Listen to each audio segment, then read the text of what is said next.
everybody, I hope you're having a fantastic week so far.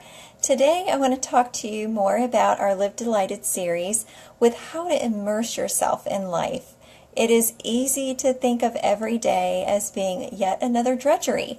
Things get cold and gray and dismal and boring around us, and every day can become just another day in the grind. Anybody ever feel that way, where you just feel like you're just going through the motions and things are just lackluster? You don't enjoy your life anymore.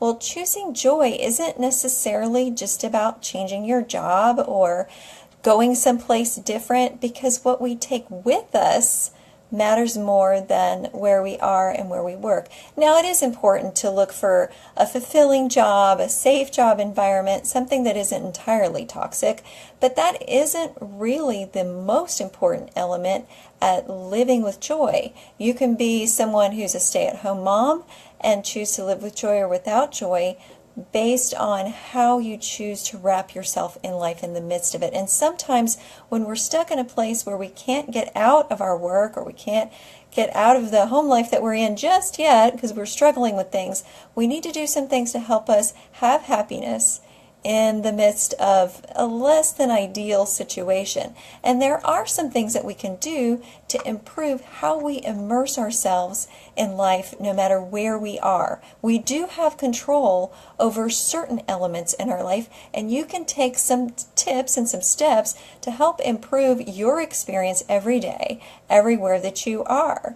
I work from home, so I have a little bit of control over what I do to my space, but I can do some other things that aren't quite as conducive to having happiness in my space if I'm not careful. So we can always have at least that little bit of something that we can do to change. So let me encourage you today to seize joy intentionally. We don't stumble across it. It doesn't happen to us according to something that we step in. Oh, I've stepped in the happy happenstance.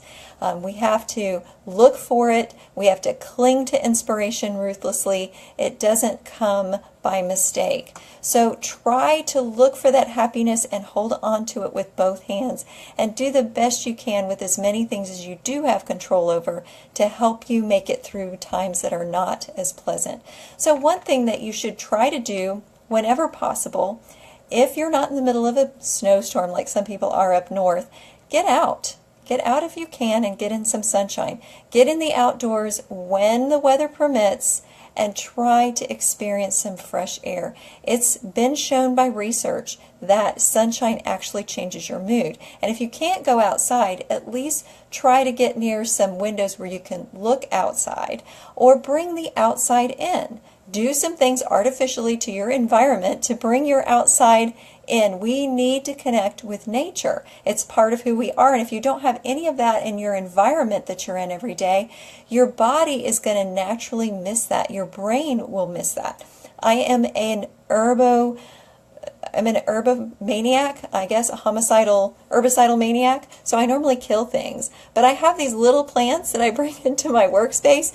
These are my new ones. My other ones did die. But I managed to keep them alive a little while. So even for someone who is a terrible brown thumb, you can manage to find some plants that are a little bit easier to keep alive, and it brings life into your personal space. So try to find some plants. You can find some really cheap. Sometimes schools will have plant sales, or if you go to your local botanical gardens, sometimes they'll do like little really cheap plant sales. And Earth Day is coming up, so a lot of banks will give you trees for free, little small saplings, so you can start growing some things from seeds.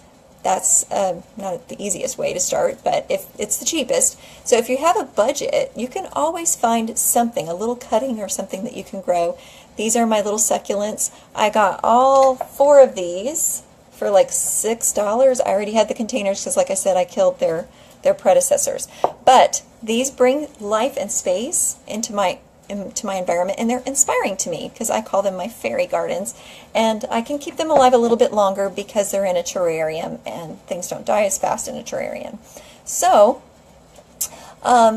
you can bring nature inside. And another thing that you should try to do is smile. It's amazing how much difference it makes to how you feel when you smile. And you might not feel like it if you're in a habit of frowning, but the more you intentionally choose to smile, the more it will become a habit. And when smiling becomes your default setting, you will feel better and other people around you will smile. And it's contagious. So radiate contagious joy. When you radiate contagious joy, other people will then reflect it back to you. If you encourage kindness and show it to other people, it will become part of your daily experience more and more. Another fun thing to do that will help bring joy into your life is make beautiful things, no matter how small. Find ways to make beautiful things with the little scraps of whatever you have. I know people that paint rocks. That doesn't cost very much money, but it's a way to make something beautiful. And there's something within us that yearns to make beautiful things and share them with others. So share all the beautiful things that you can with people around you, because sharing brings joy as well. Give away those beautiful things and make fresh ones. Share happy souvenirs with the people who make you happy. If you find photos, share them with the people who are in the photos that make you happy. And then surround yourself with positive people. Get rid of the people that are toxic in your life if you can, or at least limit the amount of time that you spend with them. Toxic people will bring you down, and you don't need to spend undue amounts of time with them. Try to set boundaries. And include inspirational messages in your daily routine. Put them in your decor. I have dream and hope and faith on my walls. I have things in my environment that remind me of who I am and whose I am.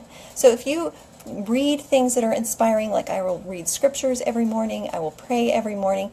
Praying and meditating is very important in centering yourself in joy, because you have to connect with the source of joy.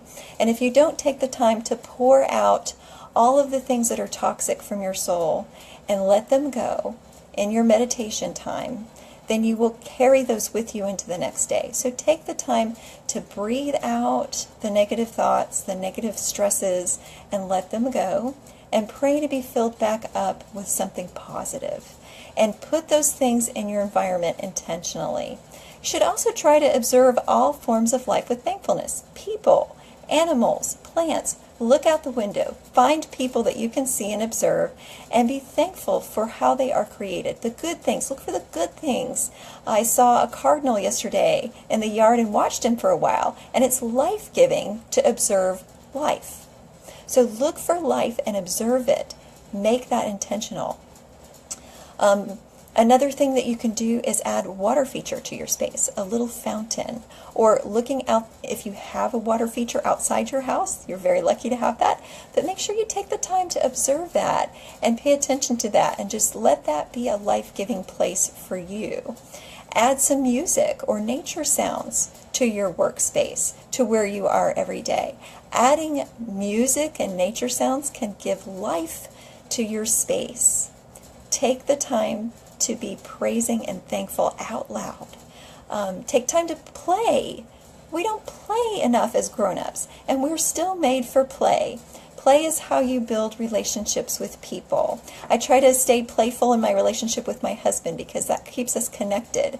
So be playful with the people that matter to you, and make new relationships and play with friends. And take time to laugh. Laughter is such a good medicine. It is true, and research reflects that laughter changes your brain chemistry. It helps ward off anxiety, and you can maybe even ward off having to take more anxiety medication than you might otherwise need to if you include laughter and play and stress relief in your days. So to have joy, find things to laugh at that are fun, not necessarily sarcastic, because that can usually be an anger-based laughter, but just silly laughter, fun laughter, innocent laughter, and make that part of your heart's diet on a regular basis, because it will fill you with joy and it'll release stress. So what are some things that you are going to do to immerse yourself in true life around you? I look forward to hearing your comments here or at divineencouragement.com on my blog. Have a blessed evening. Bye-bye.